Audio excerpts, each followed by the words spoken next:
Today we have a very special Nerds and Friends. We are going to have Carey DuVal pitch all of us the new Batman movie with Robert Pattinson, because none of us have seen it except for Carey.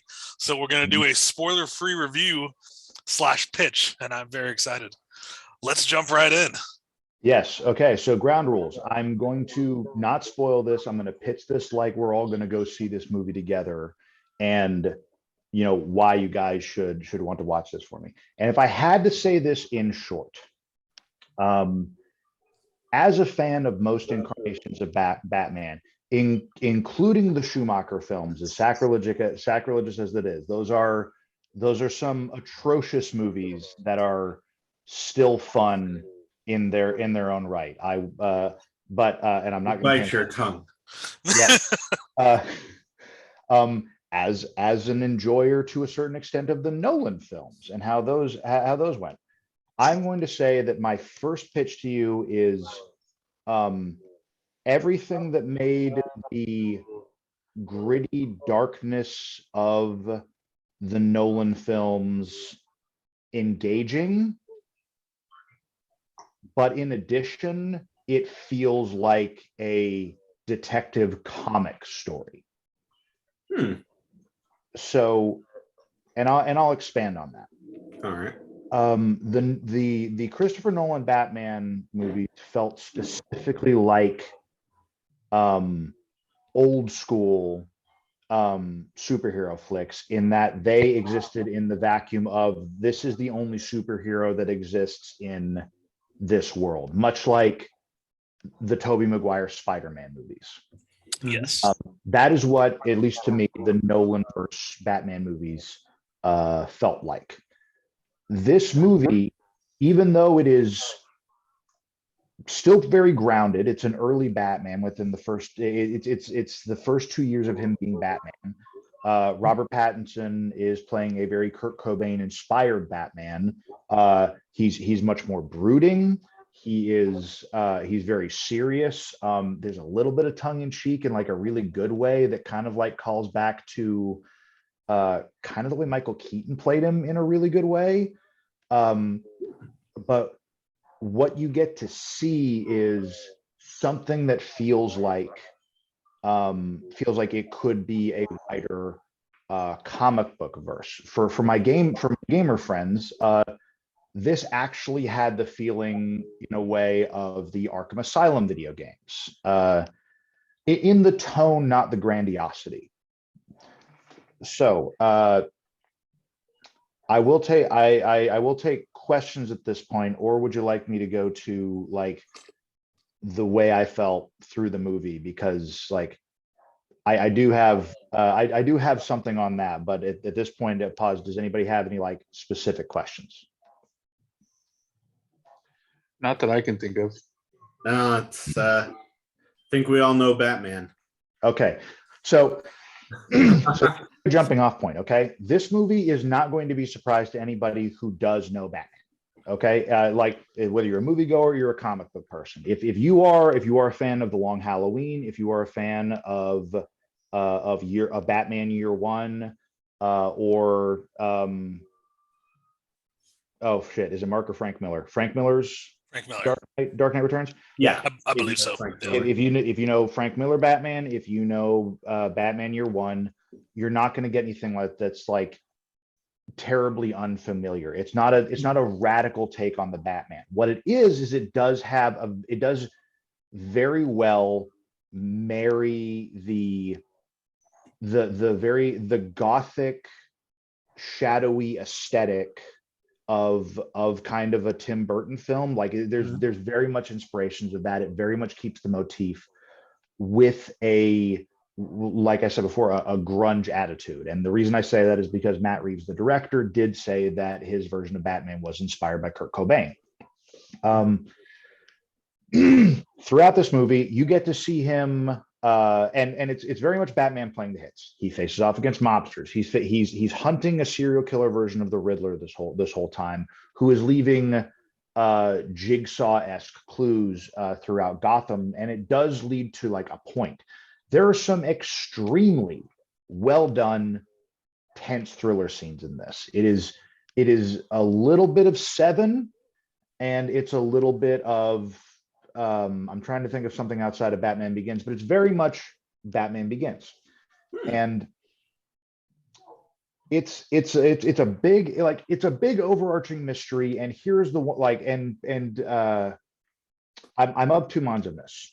One, it does not talk down to the audience for most of the movie. It knows that you are here to watch Batman. You know that Batman's parents are dead. We do not get another retread of Batman's parents getting shot in an alley. You do get an expand, like, that is important to the plot. That is central to the plot. And it is tangential to the Riddler and everybody else going on. But it is not, like, we don't have to be shown it again. Zoe Kravitz knocks it out of the park as Catwoman. Robert Pattinson knocks it out of the park as the Batman. Paul Dano is an amazing version of a serial killer, in the vein of he's not a sexy serial killer. He's not Hannibal Lecter. He ain't even Buffalo Bill. He is, and this is specifically for my fellow serial killer nuts out here, he is BTK. This guy is basically Dennis Rader. And it, like, if there is one thing that I will give credit to for, like, the script, to Paul Dano, to Matt Reeves on this, it is the fact that they made a villain that is utterly repulsive. There is, like, we're not going to have the Heath Ledger Joker situation where people want to dress up like this to be edgy. He's not a sexy Nazi trope. He is in every way an extremely repulsive character, and it is played well. That being said, if you have at least 3 brain cells, you will see what the Riddler is going for, or what the point of his game is, far before any of the characters on the screen. That being said, it is still very fun getting there. There's a lot of great fight scenes. If I can, I will give Matt Reeves a great deal of credit, because he, and this is a very technical thing, he does not cut on the hit. Wide angle, you get to see fist contact flesh, and even if it's sped up for camera purposes, the hits look real, the fights look real. There is one punch in particular that is dead center frame, and it's expected but a little bit unexpected at the same time, that feels like the dude he punched, because he punches fucking Commissioner Gordon. Like, it feels like Robert Pattinson may have actually floored that actor. Jeffrey Wright, great Jeffrey actor. Wright, that's it. Thank you. Yeah. Who I fucking love. He was an amazing Felix Leiter. He does a really good job as an early version of Jim Gordon. Let's see. That was the credit. There is a chase scene. Like, the action is supremely well done. I will definitely give it the action. The chase scene in the middle is the chase scene that everybody saw in the trailer, where you got to see, like, at the end of the trailer, the fucking Batmobile, like, bursts out of flames and the Penguin flips over and you get to see Batman walking up upside down. Okay. The mark of a good action sequence like that, when you know the ending, is how thrilling it is to get there. And this chase scene does it perfectly. Like, I was like there are a couple times where, like, I went into this movie thinking, like, shit, I'm gonna watch another Batman retread. I like Batman. I was expecting something much more bland. When in the lead up to that chase scene, and when you first get to see the Batmobile rev up in the shadows, I was grinning like an idiot, because I was immediately having so much fucking fun. That it I was like, all right, you know what? I will forgive much of this movie. Like, I will forgive the very few things that I felt were like that didn't quite land. I will forgive specifically because that middle scene, by the way, Colin Firth plays a fucking amazing Penguin. He's an amazing actor. He's an amazing actor. Yeah. That middle scene, that chase scene, and the clusterfuck that leads up to it was an amazing bit of fun put to film. Okay, so I know I have basically been talking for 15 minutes straight about like why I think I should go see it. Would you guys be interested in going to see this movie with me? Yes, you have sold it quite well. I'd be very interested to go see it with you. Yeah, especially with that, like the way that you've described the fight scene sold me on it, because that's always been my big problem with the DC movies, is how very poorly all of the action has been framed and directed in a lot of these big films. Mhm. So I'm glad to hear that they're kind of going the other way on this one. Oh yeah, and I think personally that really speaks to Matt Reeves being a great director with all the Planet of the Apes movies that he did, and his stunt team, his director of photography, like whoever made this film with Matt Reeves, and Matt Reeves himself, if he was the final call on how a scene should be shot, he did a great job selling that Batman can absolutely handle himself in a way that didn't feel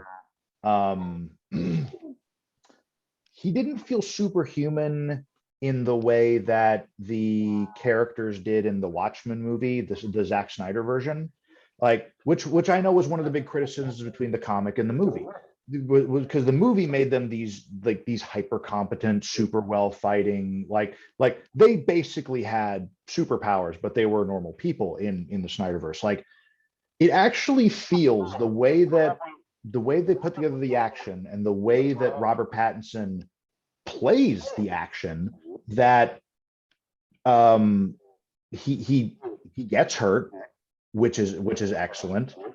He is consistently taking damage, and he still feels like a human that is doing superheroic things, aside from the fact that Batman wears hyper bullet repellent armor that still has the weight of rubber.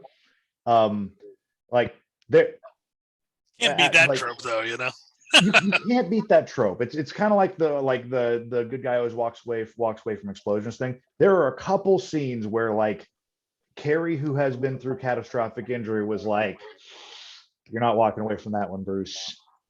But still, like, they were like, the scene leading up to him was so thrilling, or like edgy, like it was legitimately edge of your seat things. These couple times when he got hurt hard, where you're like, okay, like still, because you're I don't know. I don't want to give away. I don't want to give away one of them because it's legitimately too fun to actually see in the theater. Like, your excitement is selling me on it because you're like, I want to talk about it, but you can't spoil it.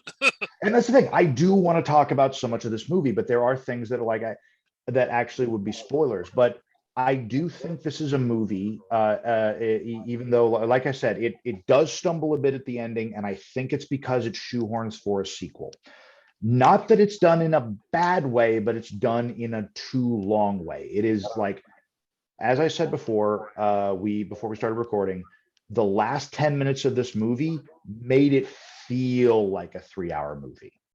But leading up to that, there are a lot of threads going around in a lot of different directions that do keep you engaged, and they do a really good job of keeping the movie from sagging. And that is actually a really good, and that's really done well with the cast. I mean, if there's one last person I could say, Andy Serkis as Alfred is only in a couple of scenes, but he does a really, really good job of selling that this is the guy that's been taking care of early 30s Bruce Wayne for the past 20 years, in the vein that, like, Michael Caine was still very much a butler. Alfred was a foster father. Oh, And that's fun. That's fun. Yeah, Andy Serkis. I mean,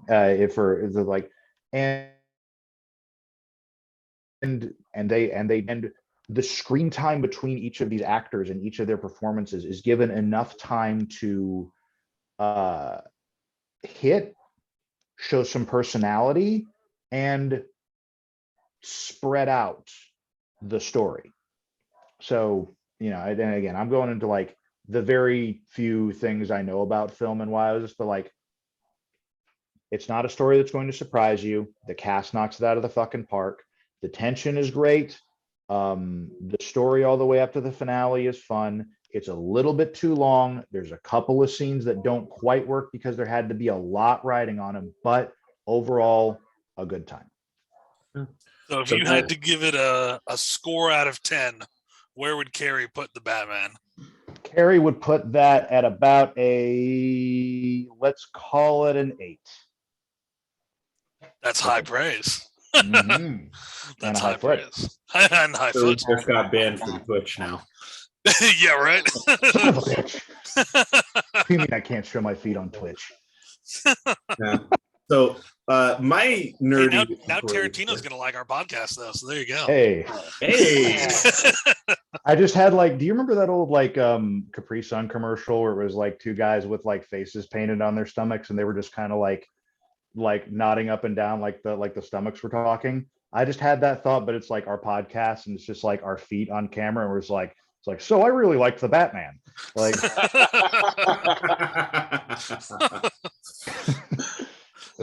all right, sorry, Will. Nerds and Feet, our alternate podcast. Yes, that'll be our only friend fan or our OnlyFans handle. Our OnlyFans podcast. But my nerdy inquiry, because this is like something that is near and dear to my heart. How is the CG? How's the what? How is the CG? Because that's been a huge issue with the Warner Brothers movies. Is their CG on all of their major movies that they've spent way too much money on looks like hot ass. Matt Reeves does the same thing well that George Miller did in Mad Max Fury Road. It really looks like, I don't know how much is CG, how much is touched up, how much is, but it really, really looks like most of this movie was shot as practically as possible. And then the very few stunts where people would get seriously hurt are CG.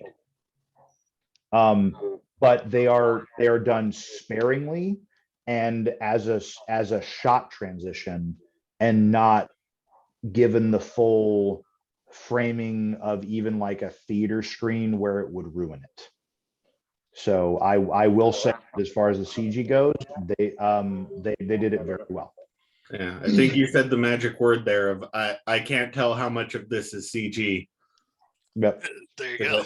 I will say in Batman v Superman and what was the Justice League? Did it have a subtitle? It's not important, but no. I can tell you exactly how much of that movie had CG in it because you can tell exactly when the rendering is not good. Because it was all of it. Yeah. No, but yeah, that's so that's my enthusiastic review, and I would like to say, I am very easy to please. But hey, 8 out of 10, that's high praise. I think that's so for everyone who's watched this, leave a comment about what you thought of the Batman. Keep it spoiler free, but let us know what you thought of it. And yeah, this has been a great podcast. I'm going to stop recording and then we'll get ready for our next podcast in just a moment. Yes.